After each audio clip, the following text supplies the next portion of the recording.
Assalamualaikum warahmatullahi wabarakatuh.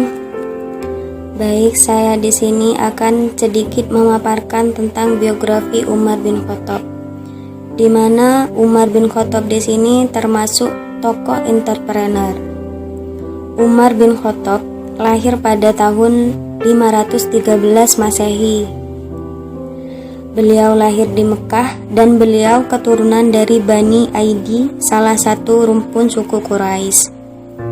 Sekitar 12 tahun yang lalu setelah kelahiran Rasulullah Shallallahu Alaihi Wasallam, kelahiran Umar bin Khattab merupakan peristiwa besar di kalangan suku Quraisy. Ayahnya beliau bernama Khattab dan ibunya beliau bernama Hatamah. Dan beliau diberi gelar dengan nama Al-Faruq, dan Umar menerima jabatan khalifah dengan wasiat dari Abu Bakar. Selama beliau memimpin dan memerintah, ia sangat memperhatikan rakyat yang dipimpinnya. Ia selalu mendengarkan keluh dan protes rakyatnya. Beliau suatu ketika mengelilingi pasar dan mengontrol rakyatnya di jalan dengan cara menyamar. Umar bin Khattab juga dikenal dengan fisik yang kuat, di mana perwatakannya tinggi, besar, dan tegap dengan otot-otot yang menonjol dari kaki dan tangannya. Umar sebagai salah satu seorang pemimpin yang sukses. Dalam memerintah, Umar membentuk dua badan penasehat, yaitu Badan Penasehat Umum yang bertugas menyelesaikan persoalan jika negara dalam keadaan darurat atau bahaya. Badan Penasehat Khusus bertanggung jawab untuk mengurusi persoalan rutin dan penting yang dihadapi oleh negara. Selanjutnya yaitu ekonomi bisnis. Membangun lembaga Baitul Mal. Sebenarnya gagasan ini, sistem Baitul Mal, sudah ada dan dikenal di zaman Rasulullah Shallallahu Alaihi Wasallam, dan khalifah yang pertama kali adalah Abu Bakar As-Siddiq, namun tidak secara kelembagaan. Di zaman pemerintah Umar bin Khattab, fungsi Baitul Mal lebih dikembangkan dan efektif lagi dengan mendirikan lembaga khusus untuk perusahaan dan pengelolanya.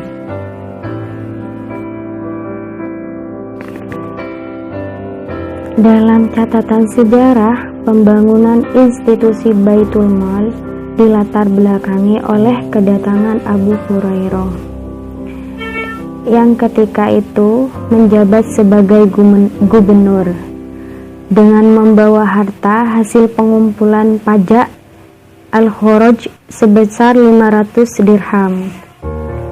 Kebijakan yang ditetapkan oleh Umar dalam lembaga Baitul Mal diantaranya adalah dengan mengklasifikasikan pendapatan negara menjadi 4 macam, yaitu dari pendapatan zakat, sedekah, kharaj, sewa tanah, pendapatan lain-lain. Klasifikasi sumber pendapatan negara di atas sangat penting untuk ditetapkan pemerintah Islam.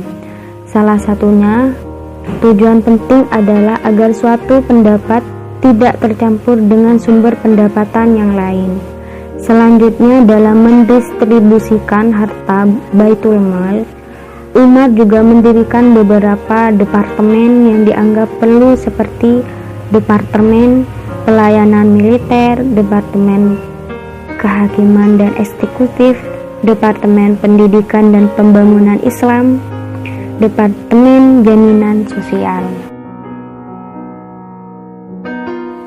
Sebagaimana yang telah diketahui tentang sosok Umar yang tegas dan bertanggung jawab, maka Umar melarang pajak eksekutif tutur campur dalam mengelola harta Baitul Mal. Kebijakan Umar ini bertujuan agar tidak terjadi penyalahgunaan wewenang dalam tugas atau penyalahgunaan wewenang dalam pendistribusian pendapatan negara untuk kepentingan pribadi. Selanjutnya yaitu Umar bin Khattab membangun lembaga hizbah. Dan hizbah di sini adalah kantor atau lembaga yang berfungsi untuk mengetahui pasar dan moral adab secara umum. Tujuan dari tindakan al-hizbah adalah penghapusan segala tindakan kemungkaran sekaligus menggantinya dengan kebajikan dan kemaslahatan sehingga tercipta rasa aman dan tentram serta adil dalam komunitas masyarakat. Di sini juga ada segmen kegiatan al-hizbah terhadap kontrol ekonomi, diantaranya menentukan harga standar bagi produk-produk yang dipasarkan. Dan selanjutnya pedagang dilarang mengadakan monopoli terhadap satu produk segmen. Demikian dari saya tentang pemaparan biografi Umar bin Khattab beserta bisnisnya. Semoga kita menjadi salah satu seorang pemimpin yang sukses seperti beliau dan bertanggung jawab. Amin. Mohon maaf apabila ada kesalahan kata dari awal maupun sampai akhir. Wassalamualaikum warahmatullahi wabarakatuh.